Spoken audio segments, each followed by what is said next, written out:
বন্ধুরা, এই পাখি এরকম অনেকগুলো পাখি আমি কিনছি। আমি আর আমার এই দুই বন্ধু মিলে কিনছি। এর ভিতরে আছে পাখিগুলো আমরা আরো কিছু পাখি আছে দেখেন। এক মিনিট, এই পাখি এখন এই পাখিগুলো একজন ধরছে, নিয়ে যাচ্ছে। সে বললো আমি খাওয়ার জন্য নিব, মিথ্যে কথাও বলতে পারে। তা আমি এই পাখিগুলো কিনে আনছি। আমি এই পাখিগুলো এখন মুক্ত করে দেবো খোলা আকাশে। এখন কেন মুক্ত করব আপনাদের বলি। ধরেন, আচ্ছা ইকলাস ভাই, তোমার ছেলে মেয়ে আছে না? জি ভাই আছে। এখন তোমাকে যদি খাঁচায় আটকায় রাখা হয়, তাহলে তোমার, ধরো তুমি মারাই গেলা, তোমার ছেলে মেয়ের অবস্থা কি হবে? তার তো তার বাপ মা না থাকলে সে তো এতিম। এতিম। এখন আমরা তো কথা বলতে পারি, জি। এরা তো কথা বলতে পারে না, অবলা পশু। যদি কথা বলতে পারতো, আমাদের সাথে কথা বলে ও যেভাবে হোক আমার কাছে ছাড়া পায়ে চলে যেত, ছাড়িয়ে দেওয়া লাগতো। এখন এর বাসায় হয়তো বাচ্চা আছে, থাকতেই পারে। যেহেতু এই অঞ্চল থেকেই আমরা পাখি কিনছি, এই অঞ্চলে আমরা এসে ছাড়িয়ে দেবো। কিনছি ধরেন আরো 3 কিলো দূর থেকে, কিন্তু পাখিগুলো কোথা থেকে ধরছে এই লোকেশনটা আমাদের দিচ্ছে, কিন্তু আমরা এখানেই আসছি। এই পাখিগুলো আমরা ছেড়ে দিব। ভিডিও করতাম না, ভিডিও করার উদ্দেশ্য আপনার এরকম পাখি কেউ ধরবেন না, কারণ আমার বাচ্চার কাছে চলে দাও।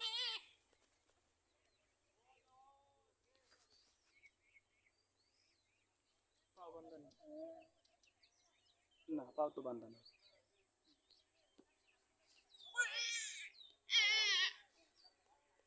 চলে যাবে। চলে যেতে হবে। বন্ধুরা, পাখিগুলো ছেড়ে দিলাম, আপনারা দেখলেন। ভিডিও করার উদ্দেশ্য কি, আমার মতো রাজু খান যেন বাংলাদেশে অলিতে গলিতে তৈরি হয়। এই ভিডিও করার একটাই উদ্দেশ্য যে আপনারা এরকম পাখি দেখলে আপনারা ছেড়ে দিবেন।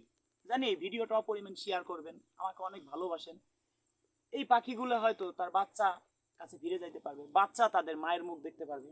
আমাকে যদি এখন ধরেন নির্জন জায়গা, এখানে যদি এখানে মেরে ফেলা হয়, আটকায় রাখা হয়, যদি তার মানে এখন তো তার বেবি নাই, একটা উদাহরণ দিলাম আপা, যদি আপনার দুটো বাচ্চা থাকে, তাহলে তাদের কি অবস্থা হবে? হ্যাঁ, এতিম হয়ে যাবে, দেখাশোনার মানুষ থাকবে না, মা ছাড়া কেউ নেই। এখন এই যে বাচ্চাগুলো পাখিগুলো আমরা ছাড়লাম, টোটাল 12,000 টাকার পাখি। এখন টাকাটা বড় কথা না, আমরা পাখিগুলো কোথায় পাইলাম, কিভাবে দেখলাম। আমরা যাচ্ছি বাগেরহাট থেকে, এটা আমরা যেখানে আছি বাগেরহাট জেলা, মোল্লারহাট উপজেলা, কুদালিয়া বাজারের পাশে। এই গ্রামের নাম কি সঠিক বলতে পারবো না আমরা, ওটা একটা বিল, বিশাল বড় একটা বিল। এখন আমরা যাচ্ছি পিরোজপুরে বাগেরহাট থেকে। আমরা চিন্তা করলাম, দেখেন আল্লাহর কি নীলে খেলা। ভাই বললো কি, ভাই একটা শর্টকাট রাস্তা আছে। ভাইয়ের বাড়ি কিন্তু বাগেরহাট, আমার বাড়ি ফরিদপুর। শর্টকাট রাস্তা কোথায় বললো, ভাই মনে হয় 20 কিলো সেভ হবে আমাদের, 18-20 কিলো। তো যাই, 20 কিলো সেভ মানে 2 লিটার তেল বাঁচে।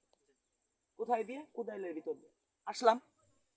হ্যাঁ, আসার পরে দেখি একজন লোক পাখি নিয়ে যাচ্ছে। দয়া করে সে ভয় পাইছে, বললো যে আমি পাখিগুলো একজনের কাছ থেকে খাবার জন্য কিনে আনছি। যাক, কিনে আনছেন ঠিক আছে, তাই আমি আপনার কাছ থেকে এগুলো কিনে নিব, আপনি যে টাকা দাম চান। কারণ এই পাখিগুলো মিথ্যে কথা বলছি তার কাছে একটু, যে আমার মা এগুলো খাইতে চাইছে। আপনার মা যদি খাইতে চাইতো আপনি কি করতেন? যেভাবে হোক তার কাছ থেকে কৌশলে পাখিগুলো আনছি। সে তো কিনে নিছে, তার কাছ থেকে আমার কিনে আনতে হবে। সেই ক্ষেত্রে 12,000 টাকা। এখন আমি সব টাকা দিতে গেছি, আফা দিতে দেয় নাই, 2,000 টাকা দিছে। দেখেন, আফাও কিন্তু একটা ভদ্র ফ্যামিলি মেয়ে, স্ট্যান্ডার্ড ফ্যামিলি মেয়ে। এখন ভাই করছে কি, 5,000 টাকা দিছে, 7,000 আমার পকেট থেকে গেছে, 5,000। মানে আমাকে 3 জনের কারো কোনো সেরকম একটা কিছু হয় না।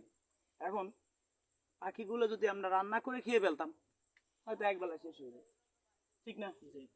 এখন এই যে যে ছেড়ে দিচ্ছি, এর হয়তো কারো না কারো বাচ্চা আছে, তারা হয়তো একদিন এদের ওসিলায় আমরা একদিন হয়তো বেঁচতেও যেতে পারি। সবাই যারা ভিডিও দেখেন বলেন সুবহানাল্লাহ। আর যারা আমাকে মন প্রাণ দিয়ে ভালোবাসেন, আপনারা এই ভিডিওটা সর্বোচ্চ শেয়ার করে দিবেন, পৃথিবীর অলিতে গলিতে যেন দেখে, পাখি জানি কোথাও না ধরে। যদিও কেউ ধরে, এইভাবে কিনে হয়তো অনেকে ছেড়ে দিবে। আপনাদের কাছে এই দোয়াটা চাই, এরকম কাজ যেন আমি করতে পারি। যারা ভিডিও শেয়ার করবেন, 1 নম্বরে মনের আদালতে মামলা খাবেন। আমাকে টাকা পয়সা আপনাদের দিতে হবে না, কোনো ভিডিওতে আমরা বলবো না টাকা পয়সা দেন, আর কেউ টাকা পয়সা আমাদের দিবেনও না। সিটার বাটপার বলতে পারে টাকা পয়সা দেন। যারা ভালোবাসেন, অনেক সময় ভিডিওটা দেখতেছেন, ভিডিওটা শেয়ার করে দিন। ধন্যবাদ।